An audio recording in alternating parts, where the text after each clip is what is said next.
तो अभी question number 4 हम लोग हल करेंगे। क्वेश्चन नंबर 4 में लिखा गया है कि दिए गए कथन सत्य है या असत्य, कारण के साथ उत्तर दिए। ठीक है, तो हमारे पास 3 कथन है, तीनों कथन को पढ़ना है और हमें ये चेक करना है कि सत्य है या असत्य। ठीक है, तो सबसे पहला कथन है हमारे पास प्रत्येक संख्या एक पूर्ण संख्या होती है। दूसरा कथन है प्रत्येक पूर्णांक एक पूर्ण संख्या होती है।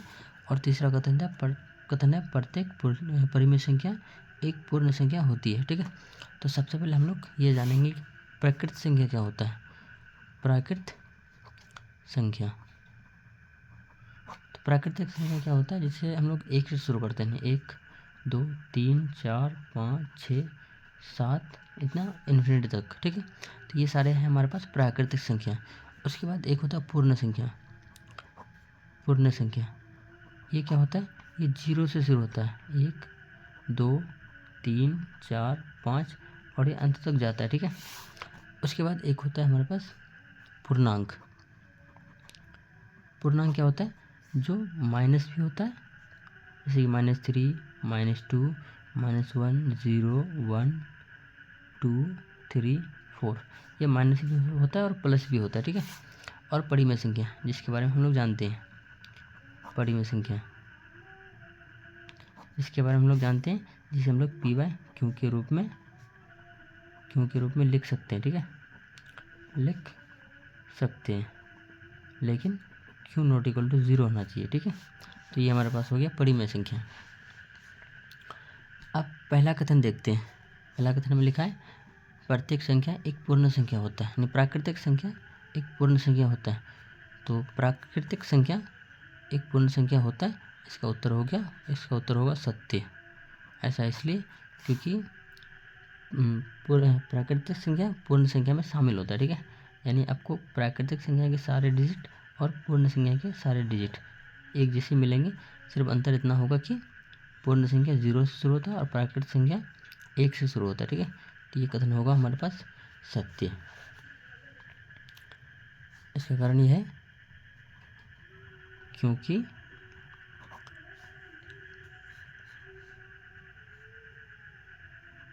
पूर्ण संख्या में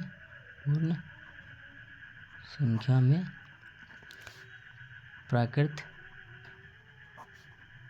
संख्या शामिल होता है।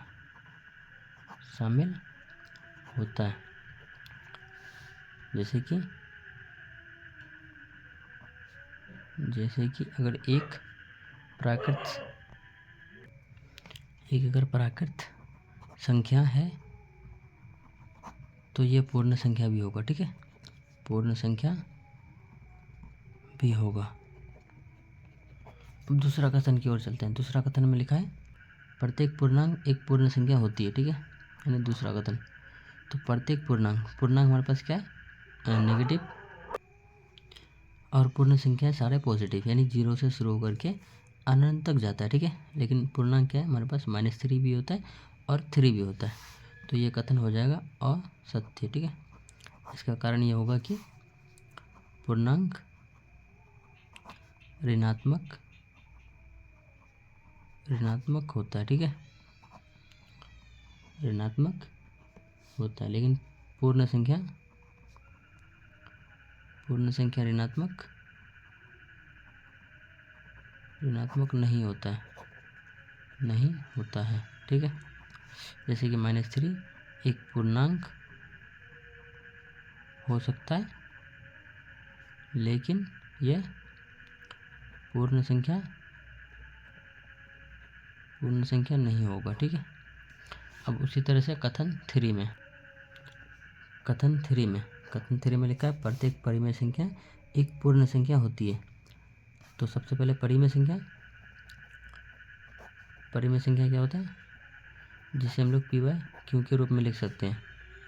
पी बाय क्यू के रूप में लिख सकते हैं। ठीक है, लेकिन पूर्ण संख्या को हम लोग पी बाय क्यू के रूप में नहीं लिखना है। ठीक है, इसको हम लोग पी बाय क्यू के रूप में नहीं लिख सकते, तो ये कथन हो जाएगा असत्य। ठीक है, असत्य। जैसे कि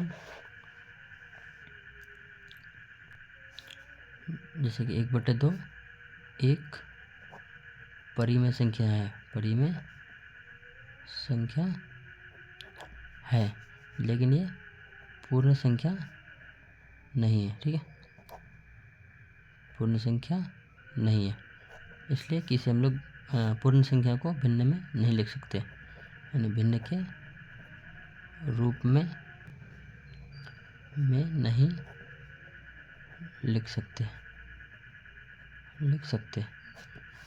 तो ये हो गया हमारा आंसर। इसके बाद हम लोग 1.2 स्टार्ट करेंगे। ठीक है।